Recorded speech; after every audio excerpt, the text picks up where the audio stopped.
नमस्कार दोस्तों, कैसे हैं आप सब। दोस्तों, आज की इस वीडियो में हम जानेंगे कि हिंदू मैरिज एक्ट किन किन पर लागू होता है, यानी हिंदू विवाह अधिनियम का विस्तार और उसकी परिभाषा के बारे में। हिंदू मैरिज एक्ट 1955 का सेक्शन 1 इस एक्ट के नाम और इसके विस्तार के संबंध में डिफाइन करता है, उसकी डेफिनेशन बताता है। सेक्शन 1 का सब सेक्शन 2 डिफाइन करता है कि ये एक्ट पूरे भारत के किसी भी हिस्से में रहने वाले हिंदुओं पर लागू होगा। 2019 से पहले ये एक्ट जम्मू और कश्मीर में लागू नहीं था, लेकिन अब ये एक्ट जम्मू और कश्मीर पर भी एप्लीकेबल है। इसके साथ ही ये एक्ट दादरा नगर हवेली पर भी लागू है। यहां पर एक बात और गौर करने वाली है कि कोई भी कानून या एक्ट देश के अधिवासी लोग यानी देश के नागरिकों पर लागू होता है जो वहां पर रह रहे हो और जिनके पास भारत के किसी भी स्टेट का डोमिसाइल होता है। लेकिन हिंदू मैरिज एक्ट भारत के राज्यों और प्रांतों में बसने वाले सभी हिंदुओं के साथ साथ भारत के बाहर रह रहे भारत के अधिवासी हिंदुओं यानी कि वो लोग जो भारत के बाहर रह रहे हैं लेकिन उनके पास भारत की नागरिकता है, उनके वैवाहिक संबंधों में भी लागू होता है। गौर गोपाल राय बनाम शिप्रा राय AIR 1978 कोलकाता 163 के मामले में यह कहा गया है कि इंटरनेशनल लॉ के अनुसार अगर कोई व्यक्ति स्थायी रूप से दूसरे देश में रहने लगे तो उसके पर्सनल रिलेशंस पर इंडियन लॉ एप्लीकेबल नहीं होगा। इंडियन लॉ तभी एप्लीकेबल होगा जब वो व्यक्ति देश में रह रहा होगा और देश की नागरिकता और डोमिसाइल उसके पास होगा। आसान शब्दों में कहें तो हिंदू विवाह अधिनियम 1955 उन सभी लोगों पर लागू होता है जो भारत से बाहर रह रहे हैं लेकिन उनकी नागरिकता भारत की है। ये एक्ट किन किन लोगों पर लागू होगा इसके बारे में हिंदू मैरिज एक्ट के सेक्शन 2 में डिटेल में बताया गया है। अब सेक्शन 2 में बताया गया है कि ये एक्ट सभी हिंदुओं पर लागू होगा, लेकिन एक बड़ा प्रश्न उठता है कि कानूनन हिंदू हैं कौन जिन पर यह एक्ट एप्लीकेबल होगा। अब अगर भारत के विद्वान या स्कॉलर्स की बात माने तो उनका कहना है कि हिंदू धर्म एक सहिष्णु धर्म है जिसमें प्रेम की मात्रा बहुताया मात्रा में पाई जाए। यह धर्म किसी एक संस्थापक या फाउंडर के प्रभाव में नहीं रहता, यानी किसी एक व्यक्ति का हिंदू धर्म पर कभी राज नहीं रहा है और ना ही हिंदू धर्म में किसी एक देवता की पूजा की जाती है, बल्कि हर कोई भगवान के अलग अलग प्रतिबिंब या स्वरूप या उसकी रूपरेखा की पूजा करता है। कोई श्री कृष्ण की पूजा करता है तो कोई श्री राम की पूजा करता है। इसके साथ यह भी बताया गया है कि हिंदू धर्म किसी एक फिलोसॉफिकल कॉन्सेप्ट में बिलीव नहीं करता, बल्कि हिंदू धर्म सभी धर्मों के सोच विचारों का सम्मान करते हुए जीवन जीने का एक ढंग है। यहाँ एक बात पर जोर दिया गया है कि सहिष्णुता यानी टॉलरेंस। पूरे भारत में अगर आप घूमेंगे तो पाएंगे भारत के हर हिस्से में हिंदू धर्म का एक अलग रूप बसता है और हिंदू धर्म हजारों वर्षों से सभी धर्मों को साथ लेकर चलता आया है। एक बड़ी सी हिंदुओं की बस्ती में किसी भी पंथ या धर्म का व्यक्ति बड़ी आसानी से और पूरी सुरक्षा के साथ अपना जीवन यापन कर सकता है और इन्हीं सब फैक्ट्स को ध्यान में रखते हुए इस एक्ट के सेक्शन 2 को एक्सपेंड किया गया है। सेक्शन 2 के अनुसार हिंदू मैरिज एक्ट सभी हिंदुओं पर लागू होता है, जिसमें हिंदुओं के साथ साथ बौद्ध, जैन और सिख धर्म के व्यक्ति भी शामिल हैं। हिंदू मैरिज एक्ट उन लोगों पर लागू नहीं होता जो मुस्लिम, ईसाई, पारसी या यहूदी धर्म से संबंध रखते हैं, ताल्लुक रखते हैं। हाँ, अगर कोई इन चारों धर्मों से ताल्लुक नहीं रखता है तो उस पर यह एक्ट लागू होगा। आसान शब्दों में कहें तो मुसलमान, ईसाई, पारसी और यहूदी लोगों को छोड़कर यह एक्ट उन सभी लोगों पर लागू होगा जो हिंदू धर्म की आस्थाओं से जुड़े हैं, जो हिंदू धर्म को फॉलो करते हैं।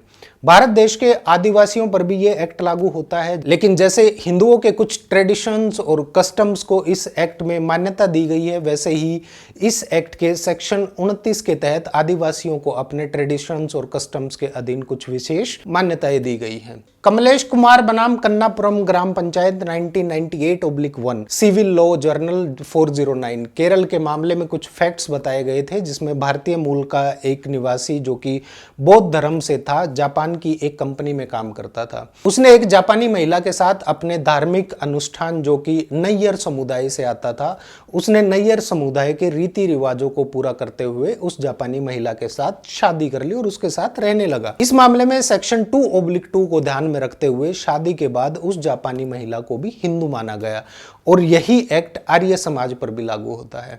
अगर कोई व्यक्ति आर्य समाज के रीति रिवाजों का पालन करते हुए शादी करता है तो वो शादी हिंदू विवाह अधिनियम 1955 के तहत कानूनी रूप से मान्य होगी। एक और केस है राजगोपाल बनाम अरुमुगम AIR 1969 सुप्रीम कोर्ट 101। इस प्रकरण में सुप्रीम कोर्ट ने कहा था कि अगर कोई ईसाई लड़की धर्म परिवर्तन करके हिंदू रीति रिवाजों के अनुसार किसी हिंदू पुरुष से शादी कर लेती है और स्थानीय हिंदू समुदाय उसे हिंदू मान लेता है तो वो लड़की हिंदू धर्म में परिवर्तित मानी जाती है, भले ही उसकी कोई औपचारिक शुद्धि नहीं की गई हो। आपकी जानकारी के लिए बता दूं कि हिंदू धर्म परिवर्तन के माध्यम से हिंदू धर्म में आए लोगों की कोई औपचारिक शुद्धि की व्यवस्था नहीं करता है और ना ही इसके लिए कोई औपचारिक शुद्धि की जरूरत होती है, किसी प्रकार की आवश्यकता महसूस की गई है और इस प्रकार के प्रकरण में हिंदू विवाह अधिनियम ही लागू होगा। एक और केस है principal Guntur medical college versus Mohan Rao AIR 1976 supreme court 1904। ये एक्ट ऐसे मामलों में भी लागू होता है जिसमें किसी व्यक्ति के जन्म से पहले ही अगर उसके माता पिता ने अपना धर्म परिवर्तन कर लिया हो और उसके जन्म के बाद उसने हिंदू धर्म वापस अपना लिया हो। जो व्यक्ति हिंदू धर्म छोड़कर किसी अन्य धर्म को स्वीकार कर लेता है तो उस व्यक्ति पर हिंदू लॉ लागू नहीं होता, क्योंकि उसके बाद उसने जो धर्म अपनाया है उसी धर्म का पर्सनल लॉ उसके ऊपर एप्लीकेबल होता है। Neeta Kriti Desai versus Bino Samuel George AIR 1908 Mumbai 74 के मामले में एक महिला का पति जो जन्म से ईसाई था उसने उस महिला से धोखे से शादी कर ली। उस व्यक्ति ने शादी से पहले वादा किया था कि वो हिंदू धर्म को स्वीकार कर लेगा, लेकिन शादी हो जाने के बाद उसने ऐसा नहीं किया। ऐसी सिचुएशन में जब दोनों पक्षकार हिंदू नहीं होते हैं तो हिंदू विवाह अधिनियम की धारा 2 ऐसे मामलों में लागू नहीं होती, लेकिन ऐसा विवाह शून्य घोषित नहीं किया जा सकता। अगर शेड्यूल्ड ट्राइबल कास्ट के सदस्यों के बीच कोई शादी विवाह होता है तो उनका विवाह उनके यहाँ प्रचलित पुराने ट्रेडिशंस और कस्टम के तहत होता है, ना कि हिंदू विवाह अधिनियम 1955 के तहत। इसी प्रकार जब उन पक्षकारों में से किसी के द्विविवाह या दूसरी शादी की जाती है तो उनके विवाह को शून्य घोषित करने के लिए किसी इफेक्टिव कस्टम या किसी पुरानी प्रथा के तहत ही शादी शून्य घोषित की जा सकती है और इसके लिए उस पर्टिकुलर रूढ़ी के अस्तित्व को सिद्ध करना पड़ता है जिसके अनुसार दूसरा विवाह शून्य माना गया है। और अगर आदिवासी की प्रथा और रूढ़ी में दूसरा विवाह मान्य है तो हिंदू विवाह अधिनियम के तहत भी उसको मान्यता दी जाएगी। ये एक्ट भारत के आदिवासी हिंदुओं पर भी लागू होता है, लेकिन इस एक्ट के अंतर्गत उन आदिवासियों की कस्टमरी प्रैक्टिसेस को ध्यान में रखकर उन्हें कुछ विशेष सहूलियत दी गई है, कुछ मान्यताएं दी गई हैं। उन्हें अपने कस्टम्स और ट्रेडिशंस को प्रूव करना होता है। अगर कोई शादी स्पेशल मैरिज एक्ट 1954 के तहत हुई है और ऐसी किसी शादी से कोई संतान उत्पन्न हुई है, कोई संतान पैदा हुई है और अगर वो संतान हिंदू होती है तो उस संतान पर हिंदू मैरिज एक्ट 1955 लागू होगा। ये एक्ट हिंदुओं की लेजिटिमेट और इलेजिटिमेट दोनों प्रकार की संतानों पर लागू होता है। हिंदू मैरिज एक्ट 1955 के सेक्शन 3 में रूढ़ी और प्रथा शब्द की डेफिनेशन दी गई है।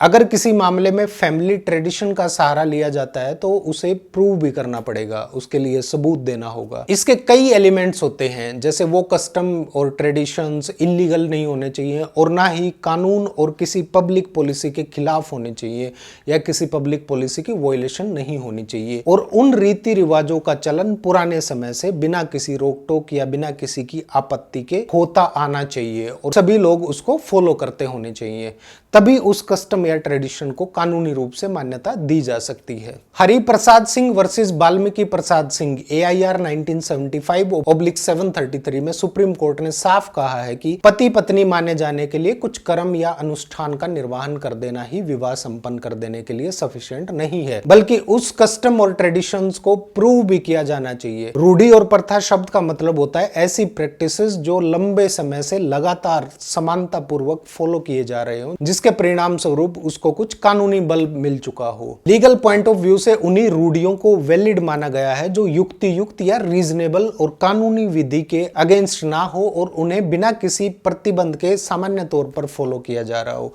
और वो एन्सेंट टाइम से चली आ रही हो।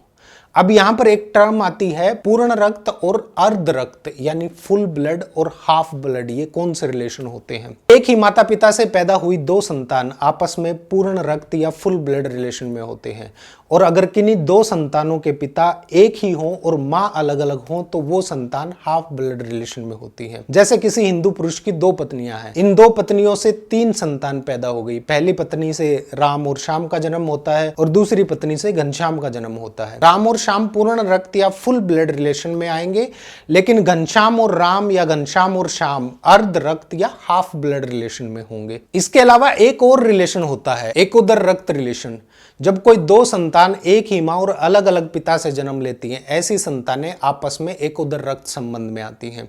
कभी कभी सिचुएशन ऐसी होती है कि किसी कारणवश संतान पैदा होने के बाद भी हिंदू महिला ने अपने पहले पति से तलाक ले लिया या पहले पति की डेथ हो जाने के बाद उसने किसी दूसरे व्यक्ति से शादी कर ली और उस दूसरे व्यक्ति से भी संतान पैदा हो गई, तो अब इन दोनों संतानों के पिता अलग अलग हो गए और इनके बीच में जो रिश्ता होगा वो एकोदर रक्त संबंध कहलाएगा। एकोदर यानी एक ही उदर या पेट से पैदा होने वाली संतान। हिंदू विवाह अधिनियम की धारा 3 में एकोदर की डेफिनेशन दी गई है। इसके बाद अगली आती है सपिंड रिलेशनशिप। हिंदू विवाह अधिनियम में सपिंड नातेदारी या रिलेशनशिप की बहुत इंपॉर्टेंस है।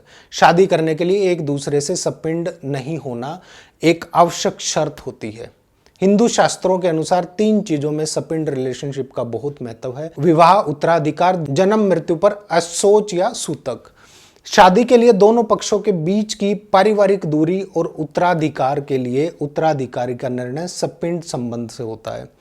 हिंदू उत्तराधिकार अधिनियम में सपिंड शब्द का प्रयोग नहीं किया गया है। इस शब्द का महत्व केवल शादी से संबंधित नियमों में मिलेगा, मामलों में मिलेगा।